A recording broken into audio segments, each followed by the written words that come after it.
Welcome to Leominster Access Television and Neighborhood Snapshot. My name is Bob Saudelli. I am a member of the Leominster Historical Commission.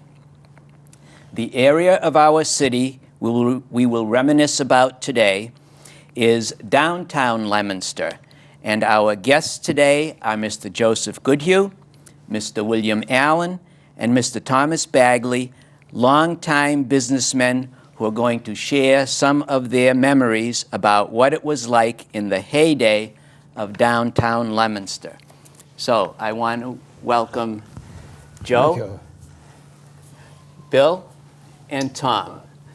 Thank you very much. We're very pleased to have you here today to share your reminiscences with some of your memories of downtown Leominster with our LATV audience. Today, downtown Leominster is still a very nice place. There's some retail, there's banking, there are some service businesses. It's the center of city government, and people still reside in downtown Leominster in some of the apartments. But we're going to go back today to about 1950, but some of our memories will come before 1950, and some will come in the 60s and 70s. I chose 1950 as a date because at the Historical Commission and also in the Historical Society, one of our main research resources is the City Directory. And they go back many, many, many years. I chose 1950, and it's an amazing resource if you look in this item. Barber shops, beauty shops, grocers. Interestingly, in 1950, I counted 50 retail grocery stores in Leominster, within the confines of Leominster, not just downtown. We'll be going into some of the downtown stores shortly. Shoe repairers, shoemakers, shoe shining, clothing stores, you name it. Downtown Leominster was the place to be.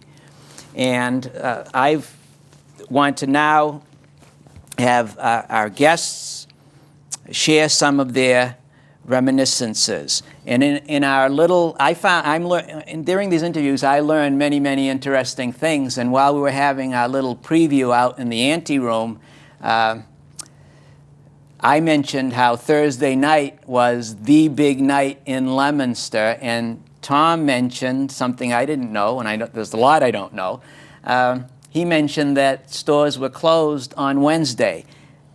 So we'll be sure, gentlemen, that if I forget during the course of the interview to make sure that we mention that. I want to make very, very certain that the viewing audience is aware of this beautiful watercolor that was done by Joe Goodhue's brother Charles, and it's a beautiful watercolor of downtown Leominster. And Joe, when did you say this would be? That was done in the 1940s. In the 1940s? Yes. And it's beautifully done. Yes, a watercolor. It's very, very nice, and he's still doing all kinds of paintings, getting extra good money compared to what he used to get in the 40s. Well, now that I'm referring to Joe. Joe, you're in longevity. In fact, you celebrated your 90th birthday recently. Yes. And I'm 62, and I don't know whether Tom and Bill mind giving their age, so we can just set that in terms. You'll never know. You'll never know. All right. I don't mind saying I just had my 75th birthday. 75th birthday. So Bill just said he's older. So I don't know how old he is, but I won't say. So to the TV audience, these gentlemen know what they're talking about. They can give us some insights into what it was like in downtown Leominster. And I remember as a kid, I didn't get uptown too much. I lived on Central Street. But when I did, it was a very, very interesting place. Joe, you were a long-time businessman, and you had a restaurant, one of the many restaurants in town that was the place to be. Can you tell us something about that, Goodhue's Restaurant? Yes, it started by my mother in 1930. as a woman's exchange when my father lost all his money. So she started a woman's exchange, and everybody liked her baking better than anybody else's, so she decided to do some baking. And I think we have a visual which on that may be put up after, but she started out as baking. Yes. It all happened because my dad lost all his money in '29. In the Depression. In the Depression, and he made machete handles, and plastics came in at that time, and overnight he lost all his business. And so the stock market crash of 1929 and then the Depression era, right. So that relates to that. You had, for people who, I bought a boat from you. Is that right? I bought a rowboat from you at one time. You've been in a number of different businesses. It was a very good rowboat, and it was what was the name of the business? It was Goodhue Marine. Goodhue Marine, Right. and I bought a rowboat, and it was at the site of the former Horn and Supply Company on the corner of Graham and Central, but it is now, to newcomers to Leominster, it is the new CVS. That's right. CVS store. That's right. That's It right. was a very good boat. It was Originally, the Horn Supply, I used to shovel cow horn by the ton to Horn Supply. I got a carload from the freight depot. And the horn used to be made in making buttons and combs. Buttons and combs and machete handles. And which machete my dad handles. did, yes. Bill,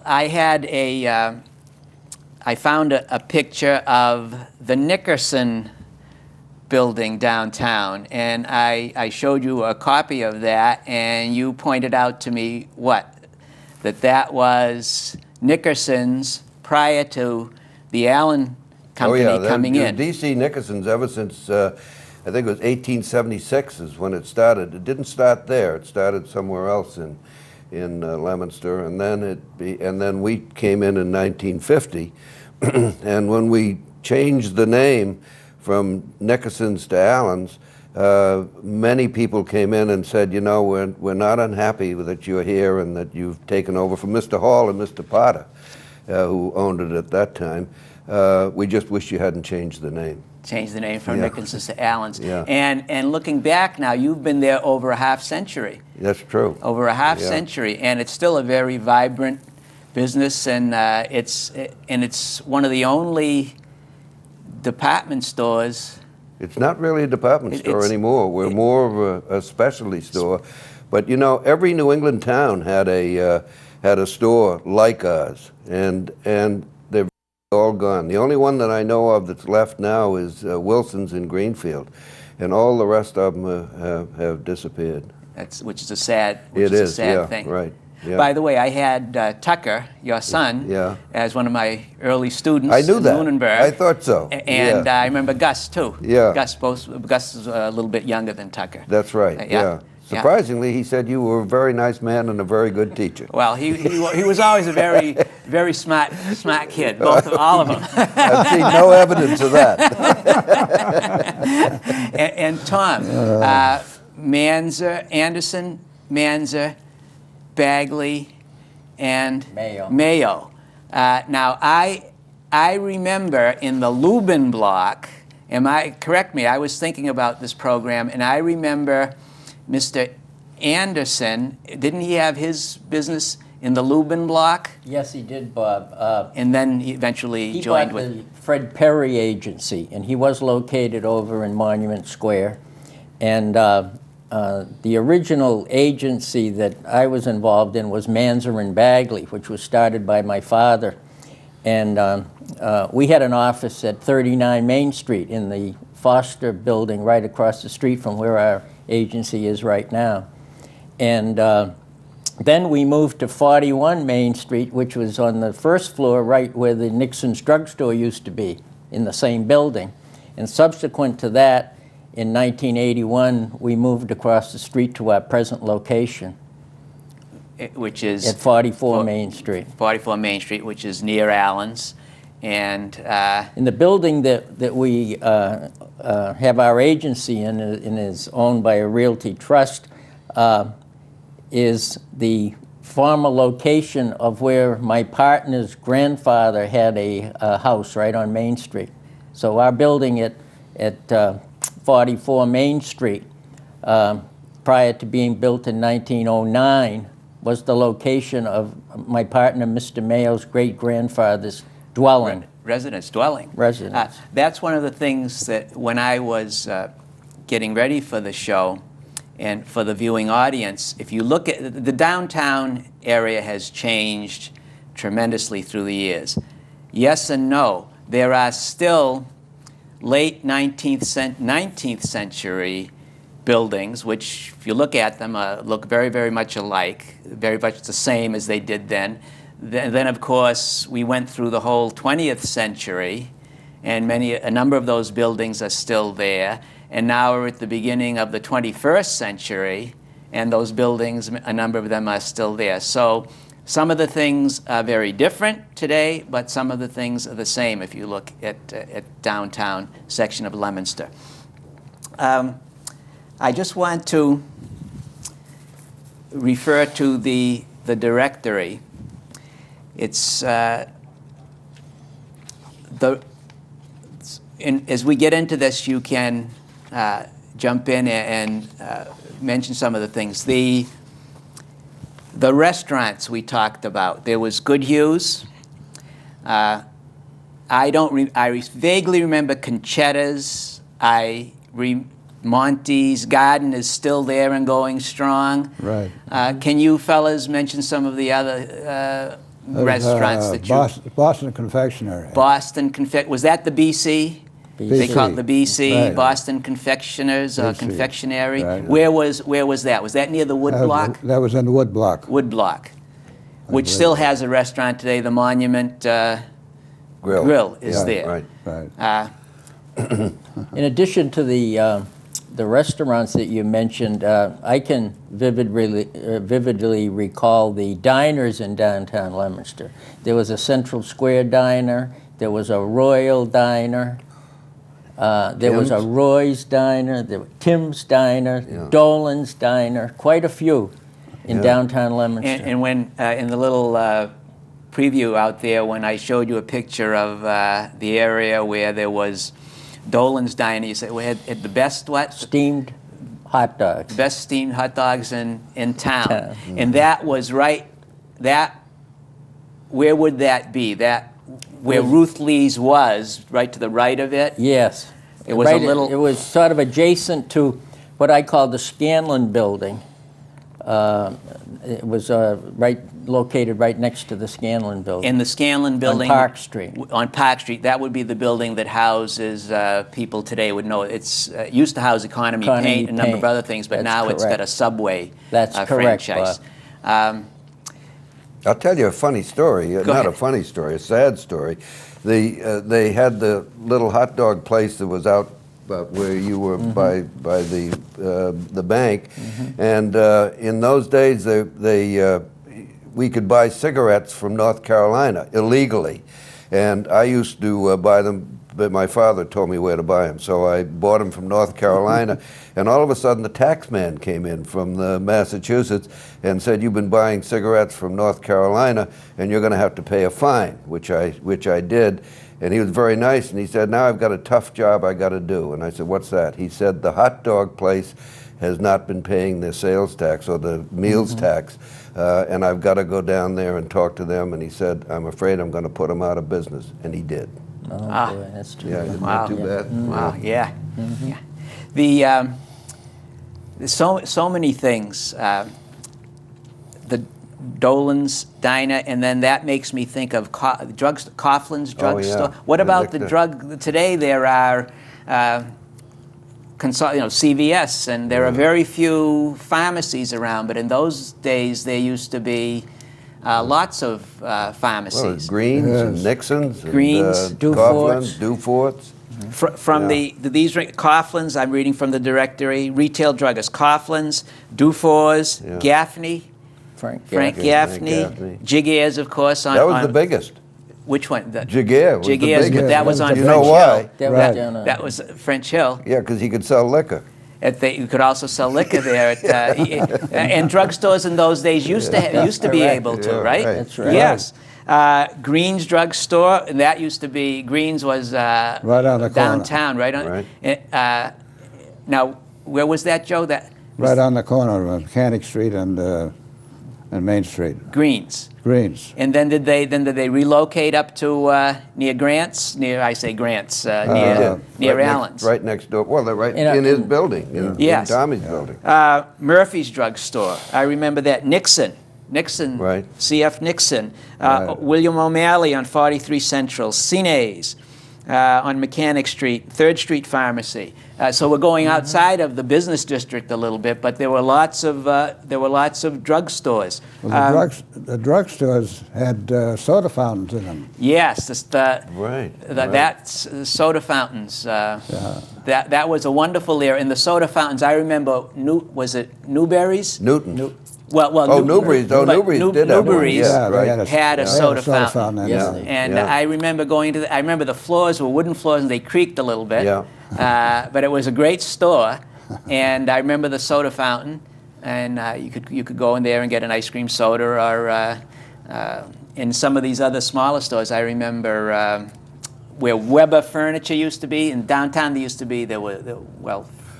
Weber Furniture, but Yeah, there used to be right. a drugstore there. Used to be it changed hands. It's now Deb's Cup of Joe. Right. It's where Bert's Variety, Red's Place was, and they had a soda fountain in there. And, I remember Lear's drugstore which one, Joe? next to Hosmer's, which was the newspaper store, which was on the corner of Main Street and Church Street. And I used to go into Lear's, and an ice cream cone was a nickel, and root beer was a nickel. But if I got the two together, mixed, it was 15 cents, so I used to buy them separate. That was in my young days. That's why you were a businessman right from the very beginning.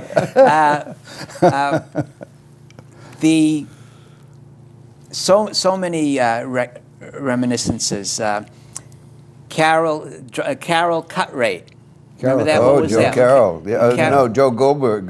Joe Goldberg. Goldberg, that's right. Yeah, Joe Goldberg. That was near where the bank, Merchants Bank, was. What is the Merchants Bank now? Is Fleet, I guess. Fleet Bank Bank. of The America. banks Bank of have America, changed yeah. and been absorbed and Yeah. consolidated so much. As a kid walking through town, I would look in the window of the Kennedy Butter and Eggs store Right, and see yeah. these Oh, big oranges. that was wonderful. And big tubs of peanut butter. But before that, was it the Ames? It Ames was Butter Store, Ames they Butter Ames, Store. Ames. I'm doing a lot of talking here. You guys have got the memories. What about the grocery stores? Today we have supermarkets. People go to supermarkets. You could, in those days, everything you needed essentially was downtown.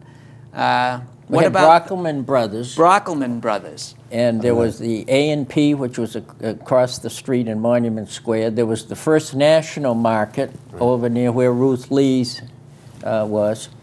And there was as they mentioned, the Gloria Chain store. So there were Right. 5 or 6 places in downtown Leominster. Boston Fruit was. Boston Fruit, and I can recall Jim McCoo's grocery store, which is down in the area where C&M Pizza is right now, down on Central Street. And when I was in junior high, I used to work at that store, delivering groceries. Yeah, Oh my, yeah, they used to home delivery then. that's Yeah, correct. yeah. Yes, Back in those days, there was a lot of home delivery where you'd call in and place your order, and then somebody would deliver it, and you'd pay the person who came from the store, and those were the good old days. Yes, and a lot of the market that I knew like the back of my hand since I was a little kid was Janelle's Market on Central Street. It was there were lots of red and white markets, a red and white chain, I guess. Yes, it was. That was the supplier. The supplier was C.A. Cross in Fitchburg. Yes, and the red and I remember the Janelle's Market, and they for a while actually had a little panel truck where they would deliver. And you could also, I remember Chet's grocery store, and you could put things on credit in those days. That was That's right. different. No credit cards. That's a whole new Right. thing today. Right. But that leads me to. I'm jumping around here, but the changes today, the change in credit, the change in communication. We have a picture. Maybe we can put it up of Good Hughes Restaurant, and Joe was sort of ahead of his time. He had a phone booth, a pay phone booth in his restaurant. Right. And you look today for payphones, and they're hard to find in 2004 because people have cell phones today. But even payphones, which are a wonderful thing, are something that are hard to find. So there have been so many changes. I'll tell you, Bob, the telephone company used to pay us for the payphone. The Used to phone get so much pay per month for the phone being in our place. So that, wow, that's a change. We had the Yeah, phone big company change. right up above you too, didn't you? Yes. Didn't all the operators were right Yes, up all above the you? operators up above. The telephone exchange was Yeah. right up above Good Hughes Yes. Restaurant, and they would have the old days where they would actually plug in the connections, right? Yeah. And you could you'd call, and the party lines and oh yes, those All were the telephone girls used to come down and have coffee. And one girl I remember was Buddy Boudreau. Another girl I remember was Dorothy Clark. That's all I can think of at the moment, Well- anyway. so many fond remembrances. I remember Newberry's, but was there also a Woolworth's? Yep. Yes. Oh, yes. Woolworths, Grants, Pennies. Woolworths was in the Woods block, wasn't it? Yes, it was. Yeah. Yeah, and then Newbury's was across the street from us, and Penny's was right next door to where you originally started. Yes, And we had Shapley's Men's Store. Oh, Shapley's Men's Store. Yeah, What about the clothiers? There was Shapley's, Rubens, Lubens, the Lubin's, men's Yeah. shop. Men's shop. Can you think of any? There were. You could come down. You could. What people do today, what they get in the malls, you could get. Everything was downtown. Right. You could get your clothing. You get your food, banking. right. Go to a restaurant. You mentioned something, Bill, about that triggered a memory. You mentioned Grants, and out in the ante room, you told me a good story. Yeah. Tom mentioned that I remember that Thursday night was the big night in Leominster. Right. The town was just, it was really jumping. But Tom, you mentioned that Wednesday afternoon. That's right. It was traditional in Leominster, and supported by the Chamber of Commerce, that the stores used to close at noontime on Wednesdays. Why? Similar to what the dentist. I just don't know, but I used to play golf every Wednesday afternoon and look forward to it. And they used to close on Wednesday. And as I recall, what happened was, to change that was when W.T. Grant moved into Leominster and opened their superstore on the corner of Merriam Avenue and Main Street, where the Bavenzi building is right now. They came in, and of course, they being a national chain, et cetera, they thought it was ridiculous to close on Wednesdays. And Bill Allen has got a good story that shocked him into keep opening on Wednesday. Bill, what's the story? Well, I used to tell people would complain about it to some degree, and I used to tell them, well, it gives the girls all a chance to go off and do something with each other. Well, they never really associated with one another, so they didn't do that at all. But that was the story, and people bought it. Well, I came downtown on a Wednesday afternoon about 2 o'clock, and there was a woman standing outside the door, and she said, "Is this store closed?" And I said, "Yes, we closed them." And I gave her the same old story, and she said, "That's the most ridiculous thing I ever heard of in my life."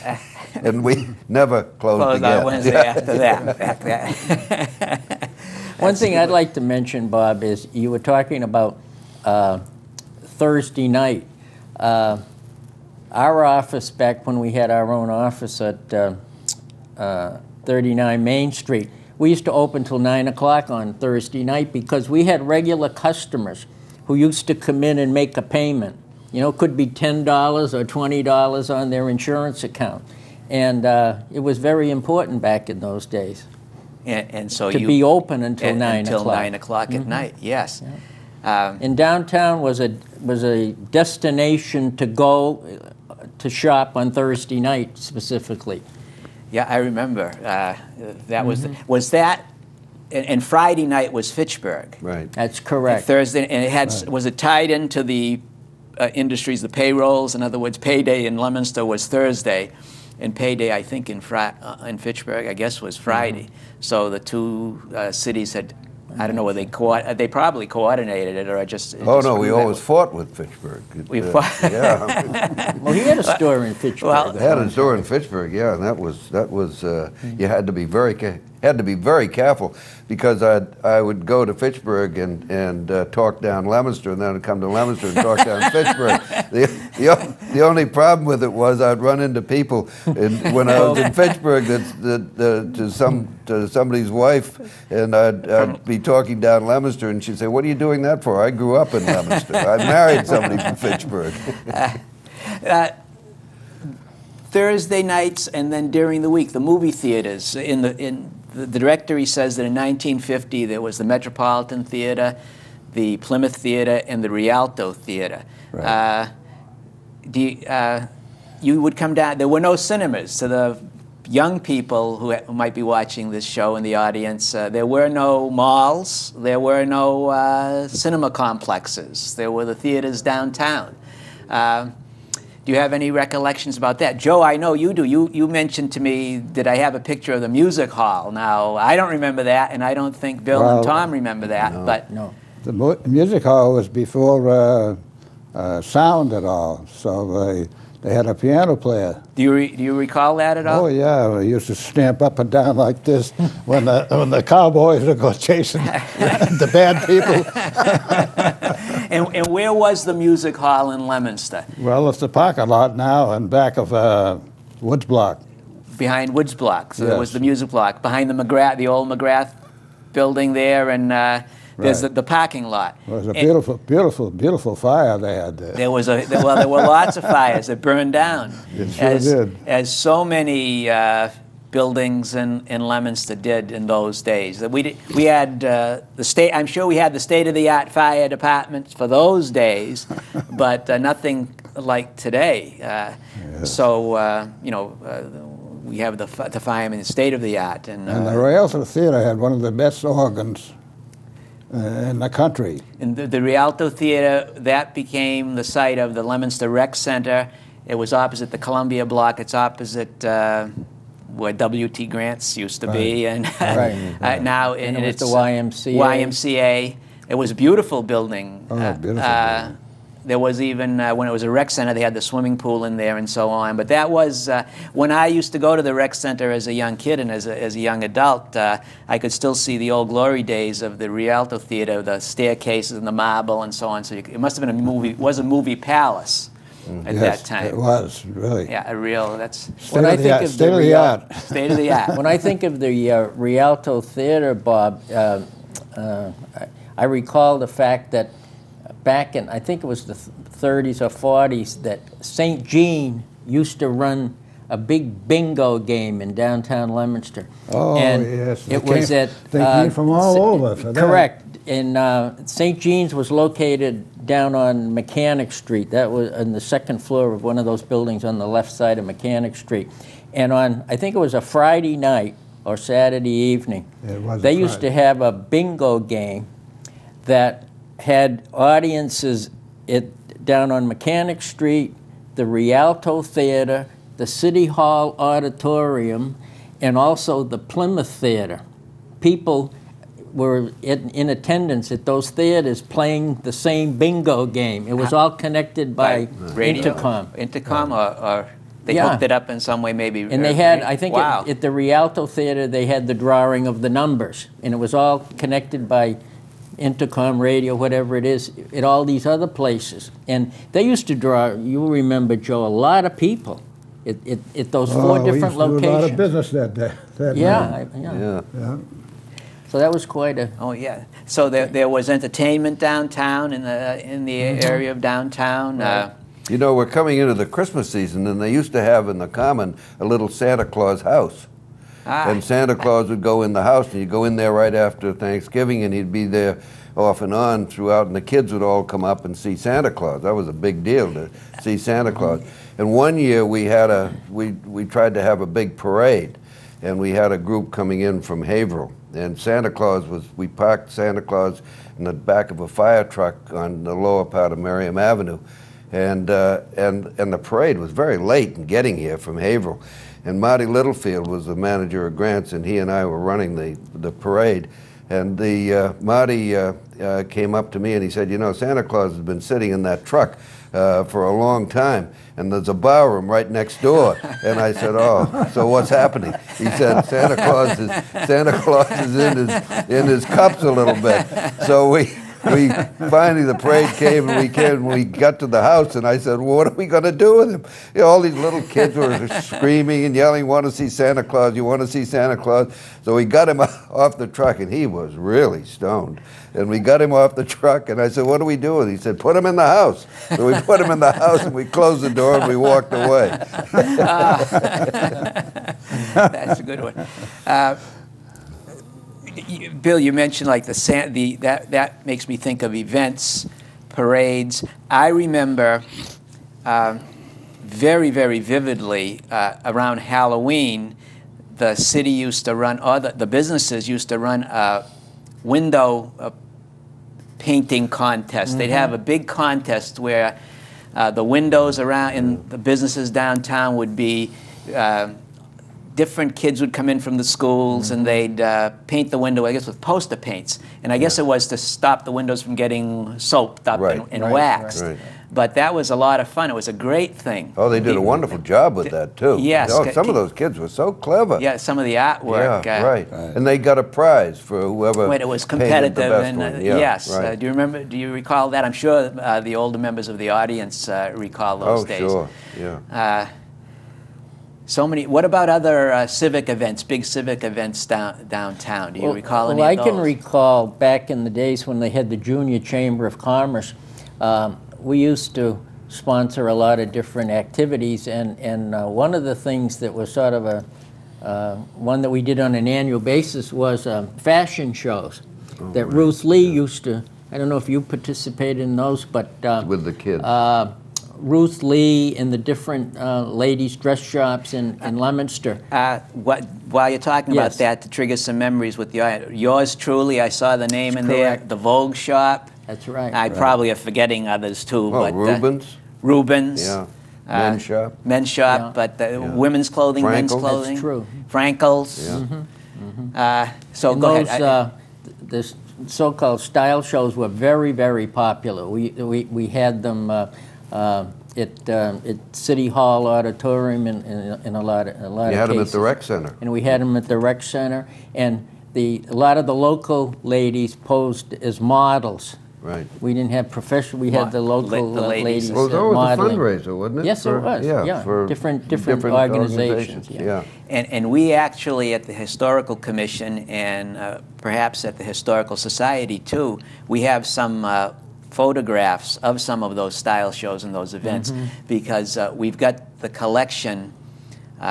Captain Henry St. Cyr of the police department, who was the police photographer, but he loved photography, and he not only photographed automobile accidents and police things, but he photographed weddings and social events around town. And his collection, which was donated to the city of Leominster, is priceless for that era. And I remember seeing some fashion show pictures too as I was going through the collection. And by the way, the LATV, through the facilities of the LATV, are going to, just as they have restored and are preserving the Arthur Bedoin aerial photograph collection, they're going to do eventually the same thing, we hope, with the St. Cyr collection, which is all historical, because in the future, these pictures, it's amazing to look back at these pictures. I showed you some in the back there that I had copied at Staples, and wonderful to look back at these things. Any other big events? Yes. Joe? We had an Apple Blossom Festival but it was not local. It was regional. And we had an apple blossom queen and the attendants to the queen and so forth. And we picked, I can't remember the girl's name now, but she's a beautiful girl. She lived at the top of Grove Avenue. And the Apple Blossom Festival. we thought we'd do big business the day of the Apple Blossom Festival. But it was less business we ever had. Yeah, sure, they're all out in the street. Yeah, that's right. And of course, they're all eating apples, so they wouldn't eat ice cream or anything else.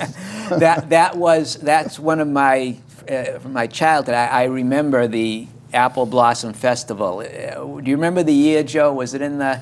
I was born in '42. Was it in the late '40s? Yes, right after the war. Right after the war. Right. And for some reason, I have a vague, up in the memory banks, I have a memory of that. The Apple Blossom, I thought it was a big deal. And that was, I guess it has something to do with the word apple blossoms, which are beautiful, like apple trees and blossom or Yes. something. But it stuck in my mind. But that was a regional thing, as you said, because we were a big apple growing area in Whole those area. days. And Whole we area, yes. still are somewhat. Right. But this morning I had a Fuji apple from, I guess, Washington State. So, you know, how things have changed. The stuff we produce then was locally grown. I've been eating Braeburn apples from New Zealand. From New Zealand. So how, for the young audience, you know, the things we enjoy today, the good old days were good. Right. But there are many things today that thank God, you know, we're blessed with. You can have an apple from New Zealand. I can have something from the West Coast. It's wonderful. Talking about events, we did have a happening. I had been in Filene's before I came out here, and at Easter time they had two great big rabbits, that real people that had these and they were about 6 feet tall. And I was so intrigued with it that at Easter, my first year here, I found out where they were made in Boston and got two of them, and then got two of the high school kids to be in them. And then I had to get a pony cart, which I got from a fellow by the name of Nick Griffer. You may remember the Mr. name? Griffer.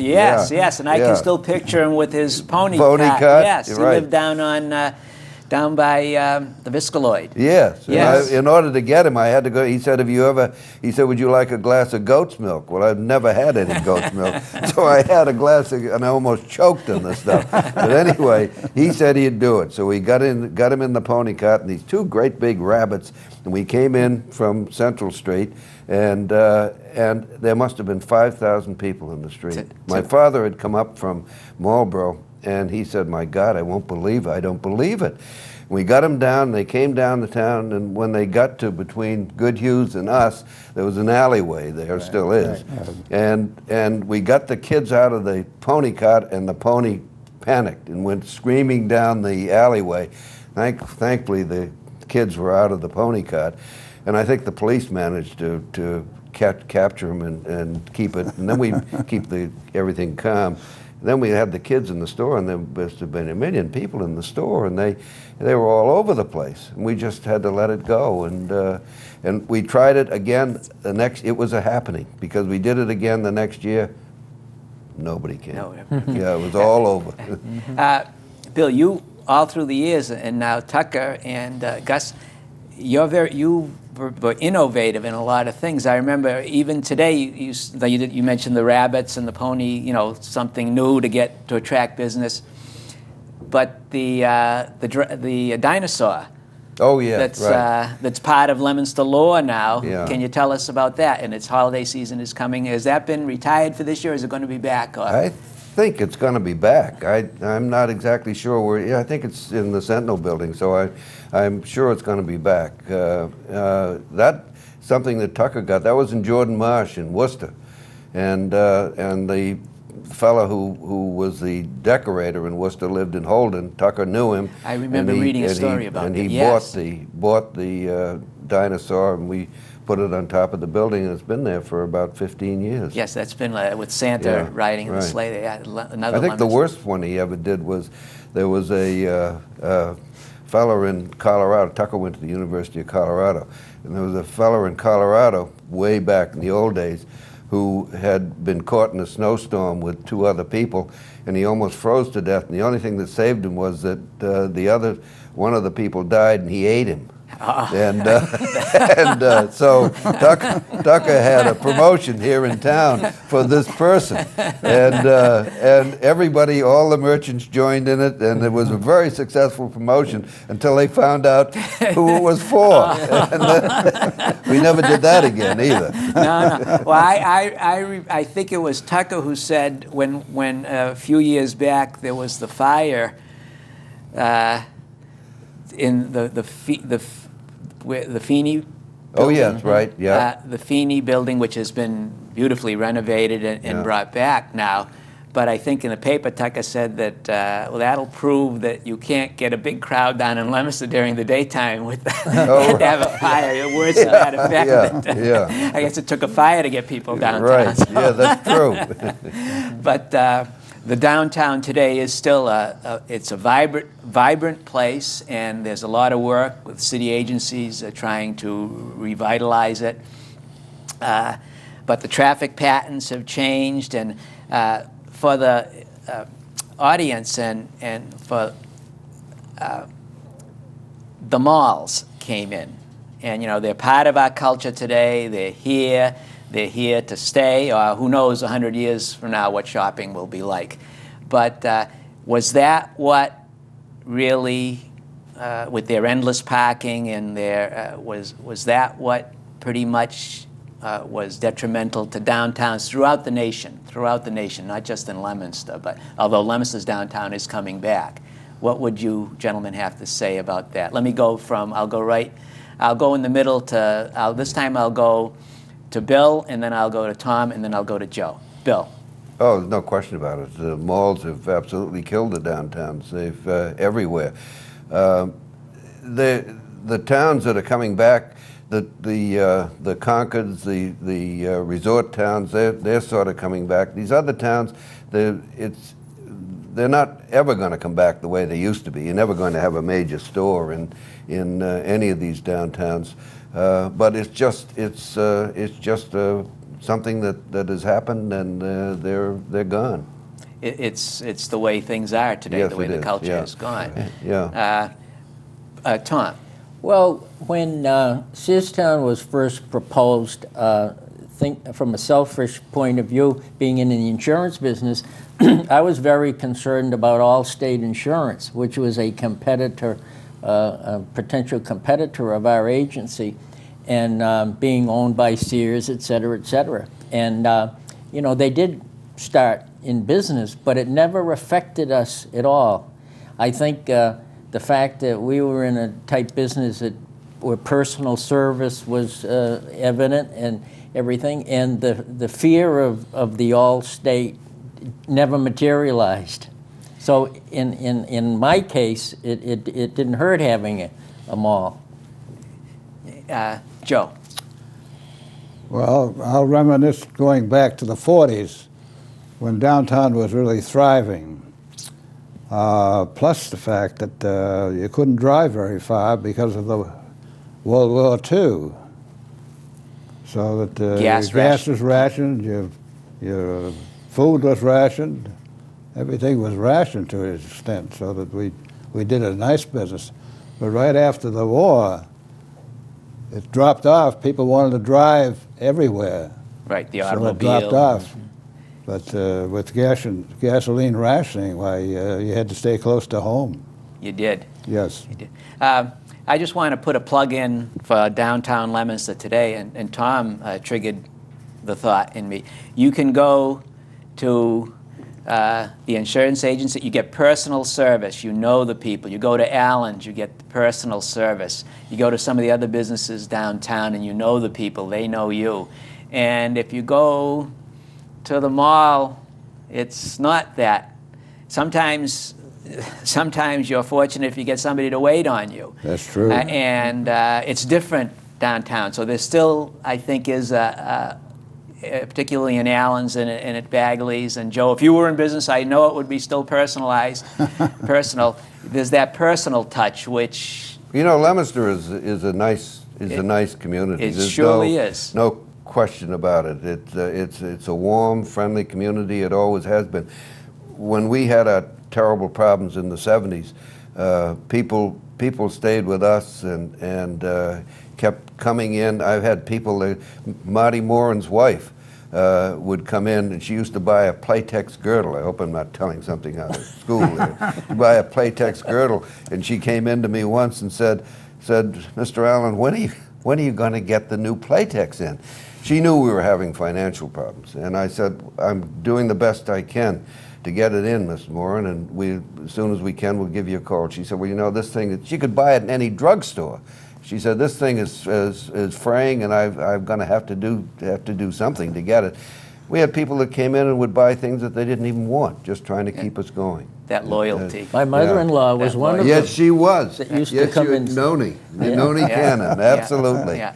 Yeah, And right, that- she was. And that And your mother. That's correct. Yeah. that warmth and that personal Yeah. touch is something that just you don't get. Yeah, my in- father, we came from Marlborough. I came from Marlborough. And my father would come up here and we would go into Goodhue's for lunch. And it was always crowded. And his comment to me was, you know, let me tell you the difference between Marlborough and Leominster. And I said, what's that, Dad? He said, look at the people in here. They're dressed, they're well dressed. He said, you go into any of the restaurants in Marlborough, and he said, you know, they're not wearing they're wearing a sort of a sports shirt and no tie. He said, you know, this is a much more upscale place. And Goodhue's was busy. You had people from Fitchburg that came down for lunch, all the politicians, Joe Ward, you know. Yeah, we had a booth in the back that every noontime, all the manufacturers, a number of manufacturers came and talked business in the back booth. Yeah, that's right. I can recall, Joe, I don't know if you'll remember, but back in the old days, I guess it was in the 50s, I used to be a member of a coffee club. Things were very informal back in those days, and every morning at 10:30 and every afternoon at 3:30, we used to congregate in Joe's restaurant. Right. About 10 of us, 10 or 12 of us, and just sit for 15 minutes, have a cup of coffee, and discuss what the activities, you know, what was going on in downtown. So we kept abreast of different things.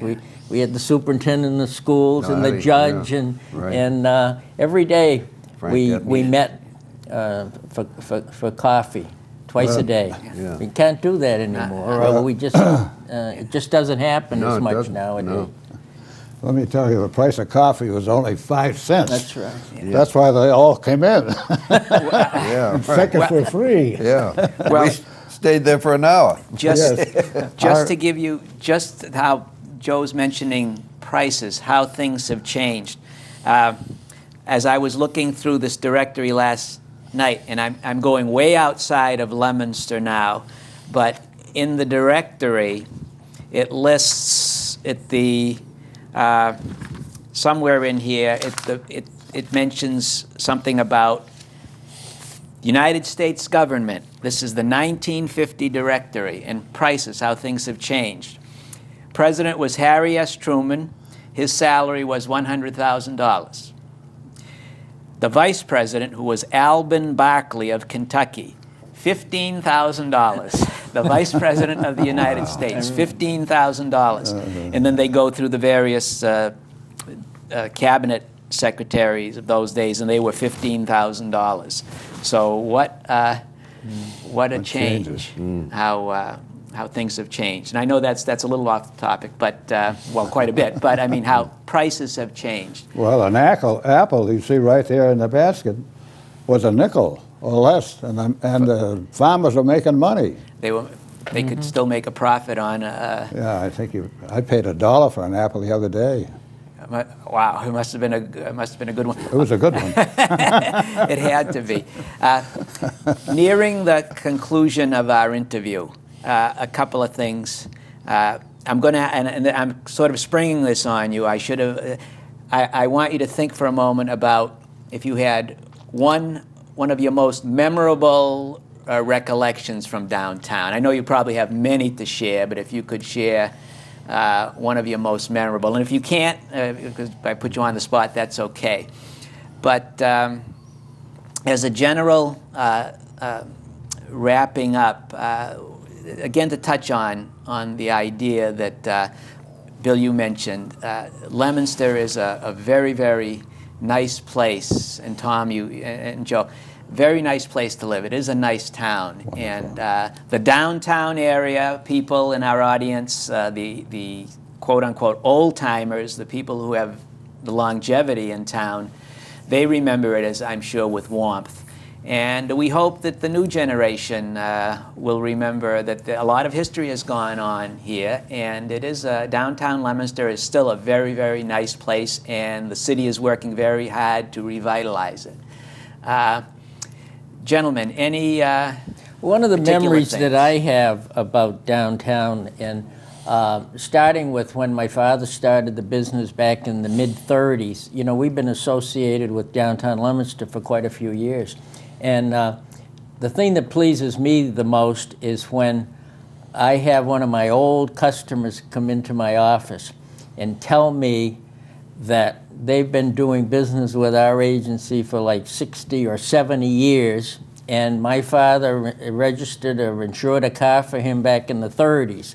And subsequent generations of that same family did business with us and are still doing business with us today.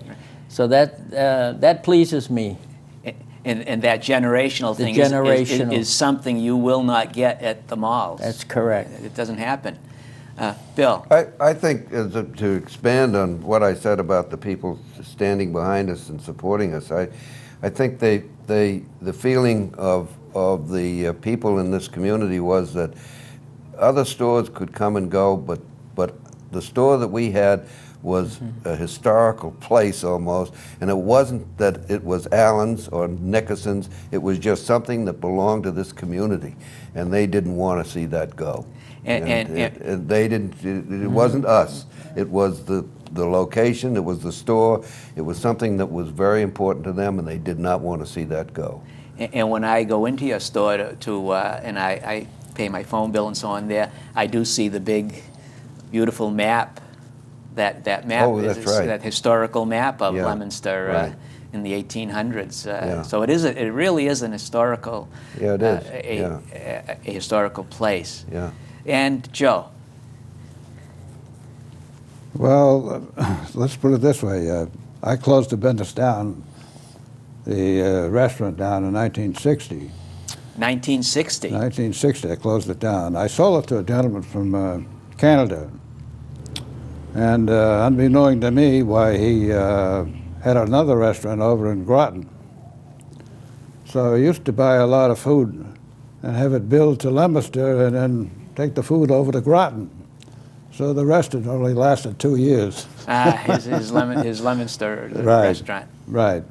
Then I went in the marine business selling sailboats and camping equipment, which I had until I retired in